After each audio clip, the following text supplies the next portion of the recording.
Hello, friends. This is Dave Hurwitz, executive editor at ClassicsToday.com, here with a box set that I've had kicking around for years.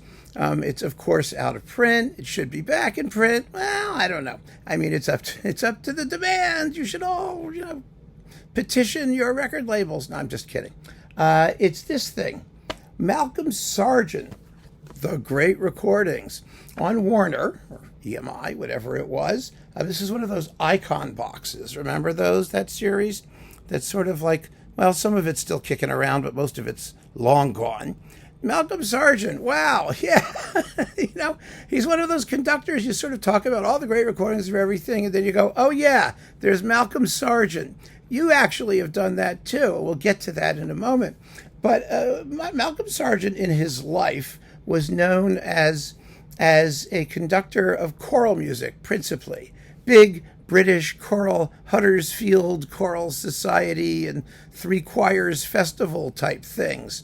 That was the tradition he grew up in, and that's what he did, some would say, best. He regarded himself as a generalist. He was a very interesting guy in some respects. He had a reputation as something of a horn dog in terms of his relations with the opposite sex, but then again, who didn't, right? But no, he was proud of the fact that he never signed exclusively with any label.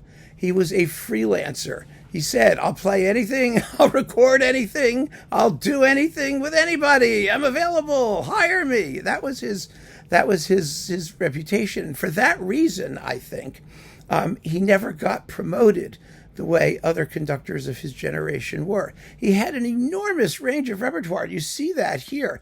I mean, he's probably best known on disc now for his complete Gilbert and Sullivan operettas, which are wonderfully sung. They're also on EMI/Warner, beautifully done. And they were sort of the antipode of the D'Oyly Carte recordings on Decca, because whereas the D'Oyly Carte recordings on Decca used D'Oyly Carte people, he used singers, really good singers. So those who liked the sort of more operatic side of things rather than the musical review, side of things, went for Sargent, whereas the other people went for Decca. And there was sort of this, I had both. I like both. They're both wonderful. But that's sort of where he's best known. That and Handel's Messiah. I mean, that was sort of his thing. But as you can see on these 18 CDs, there's tons more stuff. I mean, just oodles of it. I'm going to go through this, and we will see what we can see. These things were recorded, well, let's see, from the dawn of time. Oh, we got it all in a booklet. Thank God. Okay, so let's see where it starts. From 1961, and it's 1960, we have Beethoven's Eroica. Yes, the Eroica. And Schubert's Unfinished. Now, I have to confess, the 17-minute funeral march in the Eroica strikes me as just a touch droopy. It's not a performance that's going to win any awards for discipline. And it's the Royal Philharmonic Orchestra. And perhaps now, merely good recordings of these symphonies are going to sound to us absolutely hopelessly anachronistic. Of course, great recordings are timeless, right? Well, these aren't quite timeless, but he did those. They were his staples. So there you go. Then we've got a bunch of Rossini overtures with the Vienna Philharmonic from 1960, and then overtures by Berlioz, Mendelssohn, the Hebrides, and Wagner's Meistersinger Prelude with the Royal Phil. These are all done around 1960. Thank God they're all in stereo. And he did Rossini's La Boutique Fantasque, the concert suite. I mean, that used to show up on like super budgie EMI things periodically. And the Dochnani Suite in F sharp, which is wonderful. I mean, he was a fan of that work. I mean, recently, that's a piece, for example, there you have it. There's a piece where it's been recorded frequently recently.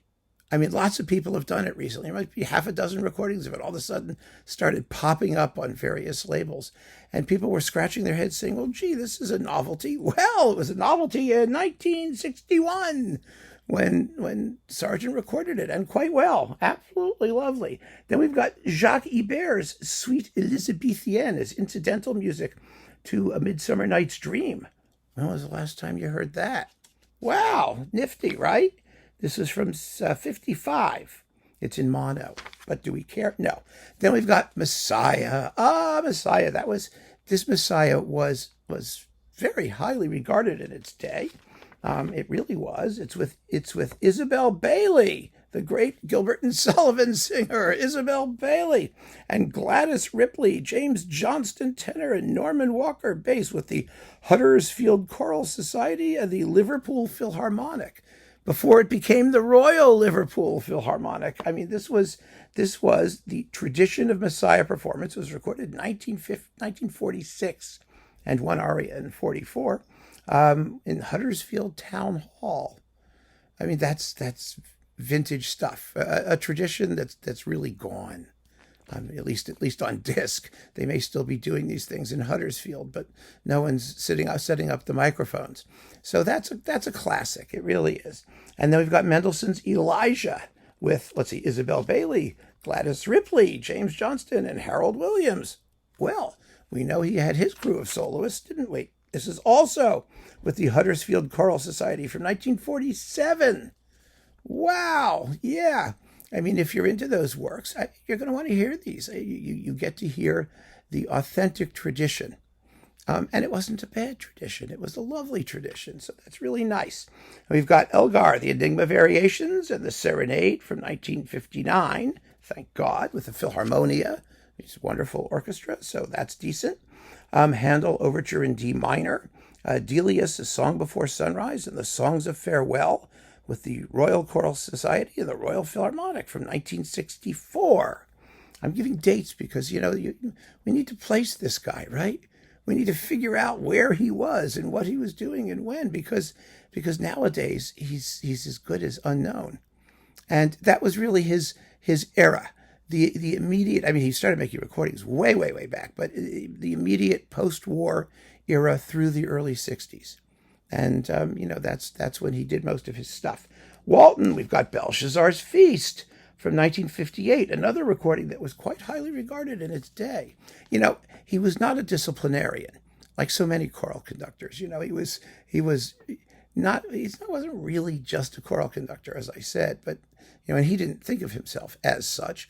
But he was not he was laid back, let's put it that way. And so there are, in this tricky rhythmic stuff, like Walton writes, there are imprecisions here and there. Sometimes the reins are slackly held, as you might say. But then we get, The Other Dream of Gerontius with Richard Lewis and Marjorie Thomas and John Cameron. This is from 54, also in mono, but it was also a very famous recording in its day. My goodness. And we've got, Paris, Jerusalem. Okay, that's fine. Thomas Arne, Rule Britannia, in Sargent's own arrangement. That's exciting. And then the National Anthem, arranged by Elgar, with the Royal Choral Society and the Philharmonia, from 52. Vaughan Williams. You did some neat Vaughan Williams stuff. We have the Wasps Overture and the Fantasia on Green Sleeves. That was from 57. And the Fantasia on a theme of Thomas Tallis, which is a beautiful performance from 1959. The Serenade to Music the Serenade to Music in his own sort of, it's not his own version, but he chatted with Vaughan Williams, and Vaughan Williams said, you don't need 16 solo singers to do it. You can do it with a quartet, because you really only need those types of voices. And sure enough, here he has Elsie Morrison, soon to be Mrs. Raphael Kubelik, and Marjorie Thomas, Duncan Robertson, and Trevor Anthony doing the Serenade to Music. And it's a beautiful version. It really is. We have Toward the Unknown Region, and these are with the London Symphony, and the Romance in D for harmonica, strings, and piano, a piece that he premiered, I believe, actually, with Larry Adler, the harmonicaist for whom it was written. That's from 1952, and that's in mono. Holst. Yes, the St. Paul's Suite from 65, and the Perfect Fool Ballet Music from 61. This Perfect Fool Ballet Music recording has been all over the place, various reissues and things like that. Benny Mora, that's fun, with the BBC Symphony from 56. That's also been all over the place on these, other Holst discs, or budget Holst discs, if you want to call them that. And he did the Planets with the BBC Symphony in 1957. Well, it's not a planet anybody is going to scream about. It's not bad. I mean, but you had Adrian Bolt, who did 400 recordings of it since then, and he was in and around this period too, and he was the planets guy. So there wasn't a lot of room for Sargent, but at least he did it. He got in his chops there. Disc 13, Coleridge Taylor, Hiawatha's Wedding Feast with Richard Lewis of the Philharmonia from 1961. Edward German, Henry VIII, incidental music, and Nell Gwynn, incidental music, or other things like that from 1960. Peter Warlock's Capriole Suite from 65. Britain's Simple Symphony from 61. And disc 14, this is fun. You get the Young Person's Guide to the Orchestra, where, for reasons I've never understood, he uses suspended cymbals throughout the fugue and the ending, where you really need crash cymbals. I don't know what he was thinking.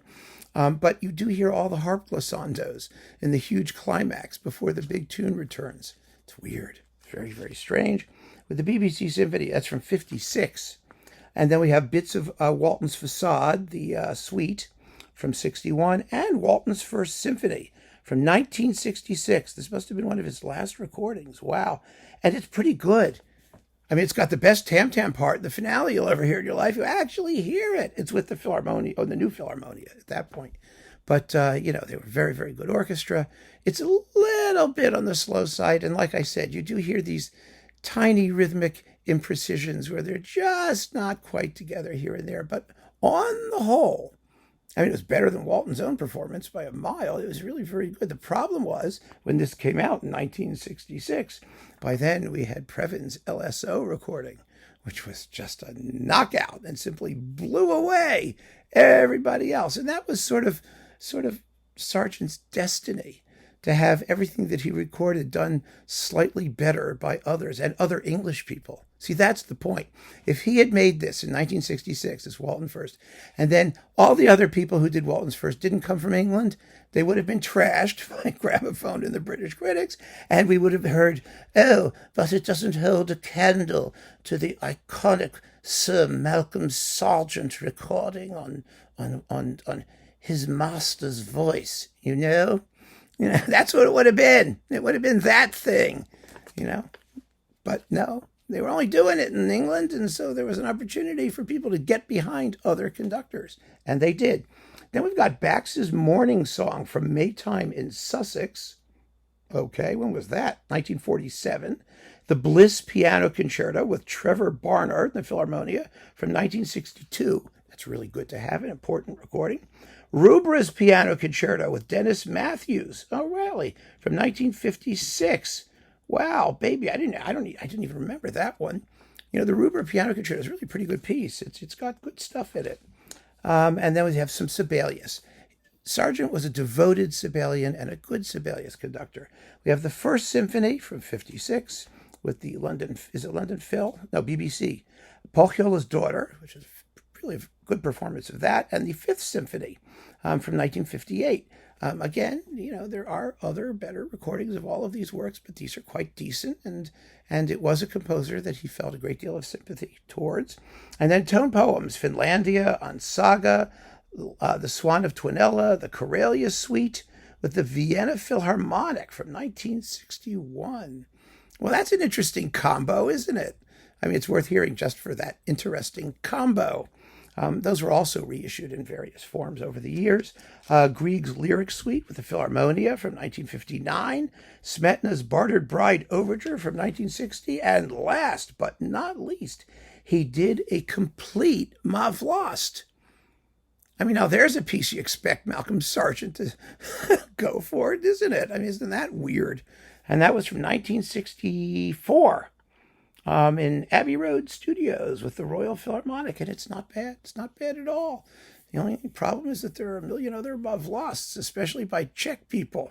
And Malcolm Sargent and the Royal Philharmonic was not going to get time of day. I mean, again, you see what happened even back then, back in the 1960s, and especially in what you might call the basic repertoire stuff. There was a surfeit of recordings. They were always being recorded. Every few years, someone would do something, a new one would come out, And there was good old Sir Malcolm with his version waving and flapping in the breeze. His Mavlast probably was helpful for the domestic British market when, maybe they didn't know the other people or didn't recognize them or didn't care about them. And so you wanted to have a local version of all of these things. But nowadays, when we're all internationalized, having a local version is not important, because we can get the international version from the people who are more echt. And for those of you who are interested in echtosity, you're going to go get the famous international version, or the one that's supposed to be more idiomatic, which doesn't mean it's better. It doesn't mean that. I mean, it's a tribute to the man that he was willing to do all this stuff, and he did it, basically pretty well for the most part. I mean, this is a real collector's box, which, of course, like I said, is unavailable. I saw it on Amazon. It was used for like $50, which isn't bad. I mean, it's 18 CDs.